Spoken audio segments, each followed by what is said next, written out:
Quelle connaissance? Ça va pas bien? Attends un peu, c'est moi qui suis le présentateur. T'essayes de me voler la vedette?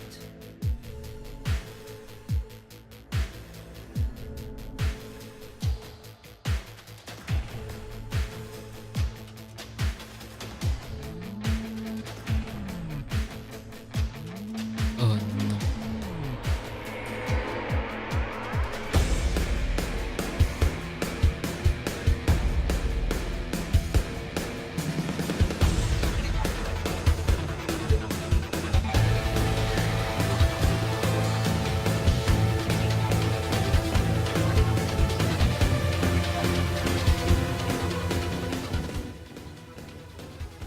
Kirby, j'ai compris ce que tu as.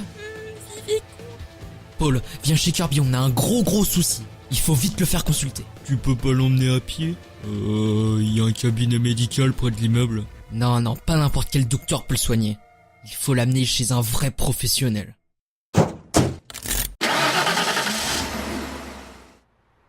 T'as pas quelque chose à mater? On en a pour 10 heures de voyage.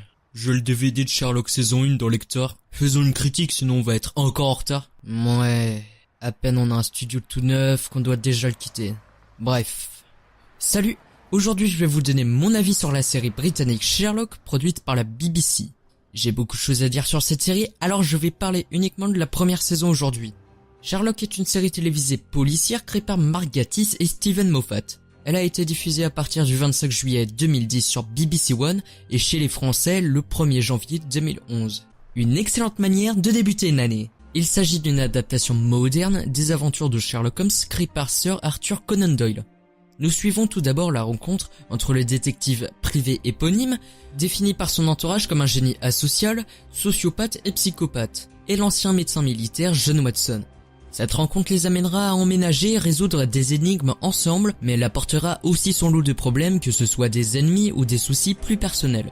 L'intrigue se passe principalement à Londres, avec des personnages qu'on peut retrouver dans les romans et les nouvelles d'Arthur Conan Doyle, comme Moriarty, Irene Adler ou encore la gouvernante, la logeuse Madame Hudson. La première saison a été plutôt bien accueillie, on peut même parler d'une réussite. Elle a remporté le BAFTA Award de la meilleure série dramatique et un Peabody Award. Son succès fut planétaire, à un point que des mangas sur la série ont été faits au Japon et que le restaurant, près du 221 Baker Street de la série, a vu son chiffre d'affaires exploser.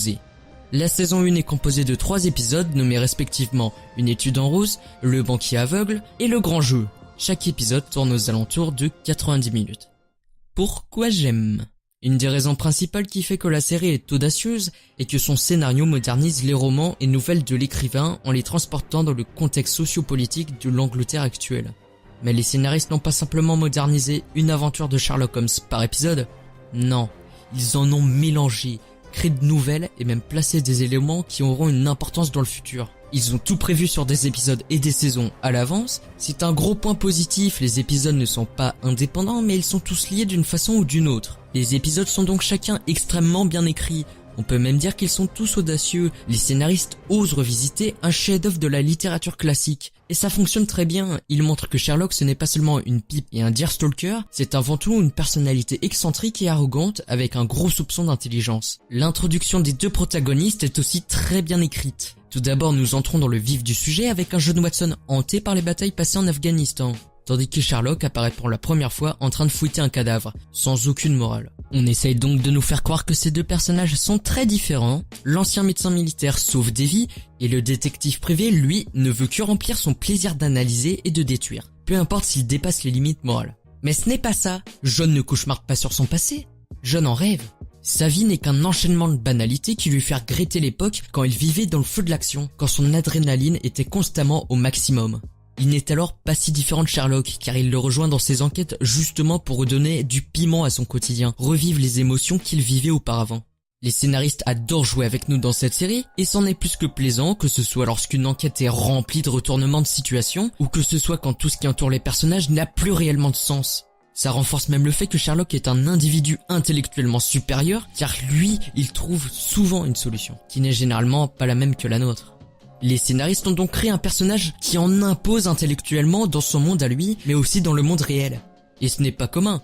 On retrouve peu de personnages qui ont autant de prestance dans les séries de nos jours. Je n'ai jamais retrouvé un personnage dans une autre œuvre avec une intelligence qui se ressent autant. C'est pour moi l'adaptation du personnage Sherlock Holmes la plus réussie. Steven Moffat a donc créé une série en partant sur une bonne expérience qu'il avait déjà acquise grâce à la série Doctor Who, sur laquelle il travaillait encore l'année dernière. Toutefois, ce n'est pas uniquement le résultat d'un super scénario. Au contraire, le jeu d'acteur y est aussi pour quelque chose. Benedict Cumberbatch ressemble fortement à la version des romans originaux, un homme grand et émincé, avec des cheveux sombres et bouclés. Cet acteur arrive donc à rentrer dans la peau de cet élégant personnage, mais aussi dans la tête du détective, car il l'incarne merveilleusement bien. Une série au mini-format de 3 épisodes par saison qui a propulsé l'acteur dans les blockbusters américains comme Star Trek ou dernièrement Avengers Infinity War. Comme Martin Freeman qui campe à la perfection l'ex-soldat sur les nerfs, ou l'interprète de Moriarty, Andrew Scott, qui a saisi le caractère et les motivations de son personnage, totalement refait par les scénaristes. Je ne vais pas citer tous les acteurs, mais sachez que je les trouve tous bons.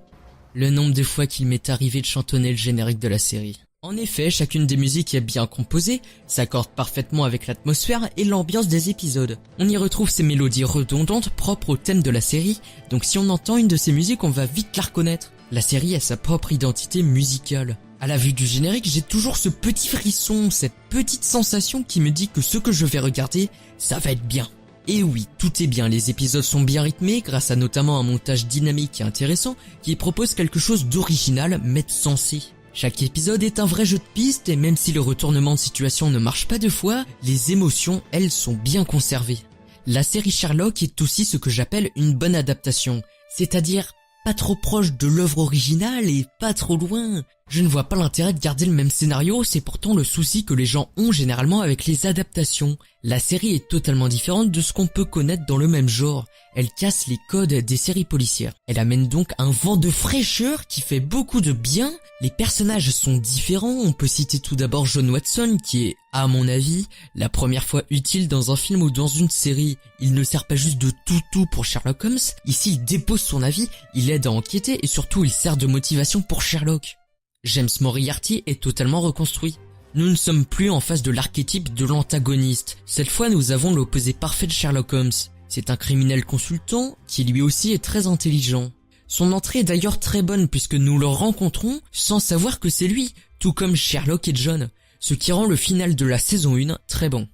Chose dont je ne parle pas souvent, le doublage. J'assume totalement le fait d'aimer les doublages français, ce n'est pas un problème de « je veux pas lire les sous-titres », mais plutôt que les comédiens de doublage sont des acteurs comme ceux dans les séries, et ils ont autant de talent, et ça il ne faut pas le dénier. Je n'ai jamais entendu, ou presque pas, de mauvais doublage VF. Mais je peux vous dire une chose, le doublage de cette série est excellent. Gilles Morvan reprend bien la voix grave de Benedict Cumberbatch et ses intonations. Yann Pereira, dans la voix de Martin Freeman, est lui aussi très bon. Pourquoi j'aime pas? Je sais pas quoi dire en point négatif. Paul, tu as des choses à dire? J'ai pas vu la série, désolé. Mais tu m'as convaincu avec tout ce que tu as dit. Alors pourquoi tu as le DVD? C'était pour mon fils, Ben. T'es un super père, tu sais ça. Je pense que t'as juste pas eu de bol.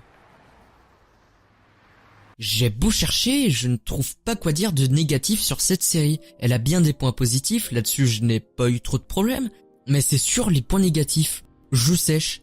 Ça n'en fait pas pour autant ma série préférée, car je la place au même niveau que Doctor Who, mais je ne sais pas, je ne trouve rien de mal à dire sur cette première saison, et encore moins sur les suivantes. Pour moi, cette saison est excellente, et fait tout à fait l'affaire en tant que saison introductrice, oui, car la fin laisse sur un cliffhanger qui se continuera dans une 2e saison. Je recommande à tout le monde de regarder cette série. Ne vous faites pas de préjugés dessus et juste testez. Regardez au moins l'épisode 1, et si vous n'accrochez pas, ce n'est pas grave, les goûts de tout le monde sont différents. J'espère tout de même vous avoir donné envie de regarder cette série. Dans ce cas, ma mission est complétée. Je vous remercie d'avoir regardé cette vidéo. Si ça vous plaît, n'hésitez pas à mettre un like et partager. Rejoignez le serveur Discord pour qu'on discute ensemble et suivez-moi sur les réseaux sociaux pour être au courant de l'actualité. Et sur ce, vivez cool, non.